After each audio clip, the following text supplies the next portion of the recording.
لاہور میں علامہ طاہر اشرفی دیگر مکاتب فکر کے قائدین کے ساتھ پریس کانفرنس کر رہے تھے اور لاہور میں فیملی میڈیسن کے زیر اہتمام تیسری سالانہ بین الاقوامی فیملی کون لانچنگ تقریب کا انعقاد کیا گیا۔ تقریب کے مہمان خصوصی vice chancellor King Edward Medical University professor Khalid Masood Gondal تھے۔ تقریب کا مقصد پاکستان میں فیملی فزیشین کی اہمیت کو اجاگر کرنا تھا۔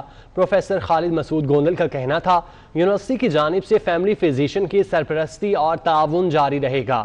یونیورسٹی میں فزیشینز کے لیے 6 ماہ کا سرٹیفکیٹ کورس کروایا جائے گا جس سے ان کی تربیت اور صلاحیتوں کو مزید بہتر بنایا جائے گا۔ ان کا مزید کہنا تھا کہ کرونا کے تدارک میں سمارٹ لاک ڈاؤن کی پالیسی کافی مؤثر رہی۔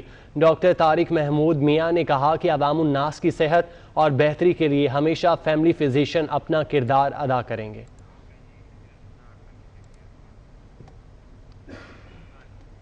سیاحت کے عالمی دن کے موقع پر شیخوپورہ میں مغلیہ دور کی تاریخی سیرگاہ ہرن مینار میں سیاحوں کی بڑی تعداد موجود ہے۔ کلین اینڈ گرین پاکستان کی کامیابی اور تاریخی مقامات کی اہمیت اجاگر کرنے انٹرنیشنل بائکرز بھی پہنچ گئے۔ مزید جانیے اس رپورٹ میں۔